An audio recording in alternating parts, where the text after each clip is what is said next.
नमस्कार दोस्तों, प्रदीप श्रीवास्तव बोल रहा हूँ। Welcome to my channel. देखिए, एक बहुत बड़ी ब्रेकिंग न्यूज़ है कि आरबीआई ने इंडिया में 102 टन सोना बैंक ऑफ इंग्लैंड से मंगाया है, जो हमारे कब्जे में आ गया है। ये एक बहुत बड़ी हिस्टोरिकल अचीवमेंट है और इसके बारे में जानना बहुत ज़रूरी है। और ये बहुत इंटरेस्टिंग रहेगा कि क्यों आखिर सोना सारा जो है इंडिया में आ रहा है। चलिए इसके बारे में सुनते हैं, समझते हैं। आई एम श्योर आपको अच्छा लगेगा। जैसे मैंने आपको अभी बताया कि आरबीआई जो है, रिजर्व बैंक ऑफ इंडिया, उसने रिसेंटली रिपैट्रिएटेड, मतलब उसने 102 टन सोना जो है बैंक से इंडिया में लेके आए। सो ये एक बहुत बड़ी हिस्टोरिकल मूवमेंट है और अचीवमेंट है जो कि आरबीआई ने किया है और इंडिया के लिए एक लार्जर स्ट्रैटेजी का पार्ट है।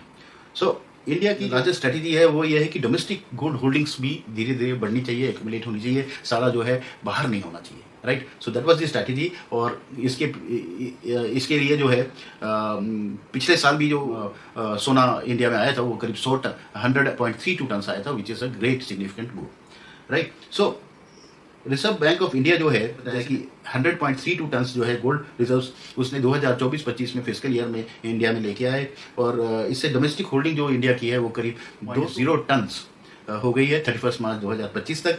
और ओवरसीज होल्डिंग जो है वो 413.79 टन से 4137 सॉरी जो ओवरसीज होल्डिंग है वो 413.79 टन से होके 367.60 टन की हो गई है, जो कि एक स्ट्रैटेजिक रीशफल को दर्शाता है, राइट। इसके पीछे रैशनल क्या है? देखिए, काफ़ी सारे सेंट्रल बैंक जो है अपने सेफ हेवन एसेट्स को रीशफल कर और गोल्ड के साथ स्पेशली कर रहे हैं, क्योंकि इतनी ज़्यादा इंस्टेबिलिटी बढ़ गई है, राइट।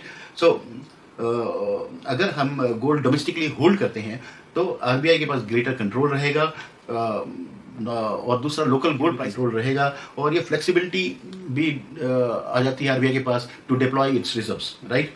इसके अलावा एट द सेम टाइम जो maintaining overseas gold reserves, smoother trading, swaps, and potential returns, although this exposes holdings to geopolitical and war related issues.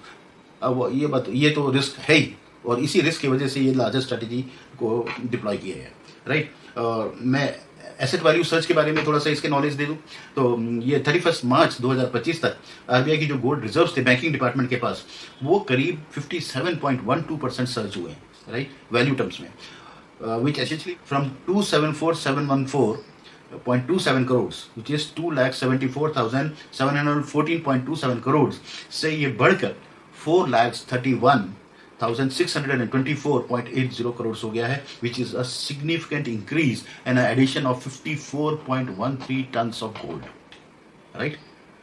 This is amid international gold prices and rupee devaluation, and rupee depreciation. Right. So total gold reserves अब जो India के हैं वो that is climb from 822.10 ton to 879.58 ton, मतलब आप basically कैसे 880 ton के आसपास जो है हमारे पास टोटल जो है गोल्ड रिजर्व्स। इसमें से जो 311.38 टन जो हैं वो इशू डिपार्टमेंट के पास हैं और 568.20 टन जो हैं बैंकिंग डिपार्टमेंट के पास है, और दोनों में जो है सर्ज है और ये ईयर ओवर ईयर इंक्रीज दिखा रहा है, राइट।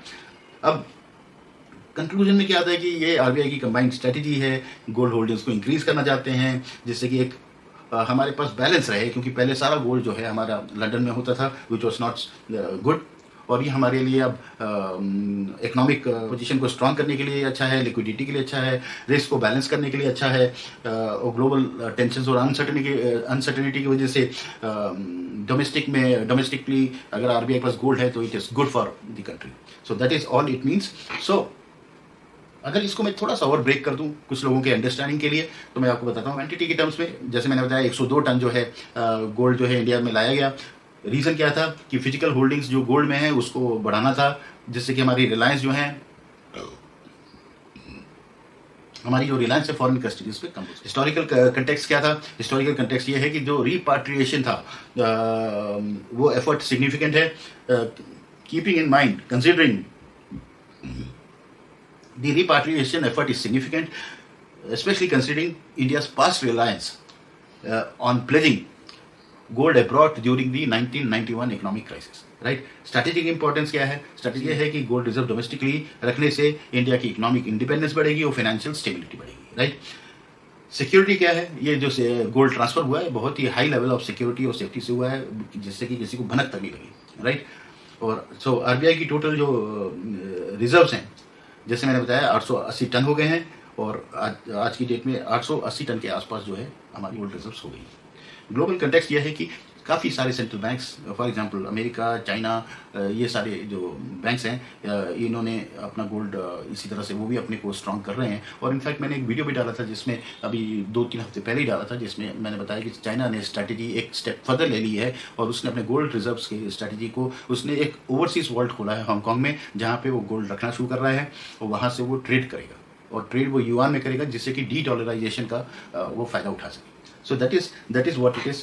आई एम श्योर आपको ये गोल्ड का न्यूज़ समझ में आया होगा, अच्छा लगा होगा। मैं गोल्ड पे काफ़ी सारे वीडियोस डालता रहता हूँ। अगर आपको कुछ और इसके बारे में जानना है तो आप ज़रूर कमेंट बॉक्स में लिखिए। Please do like, share and subscribe. Thank you, नमस्कार।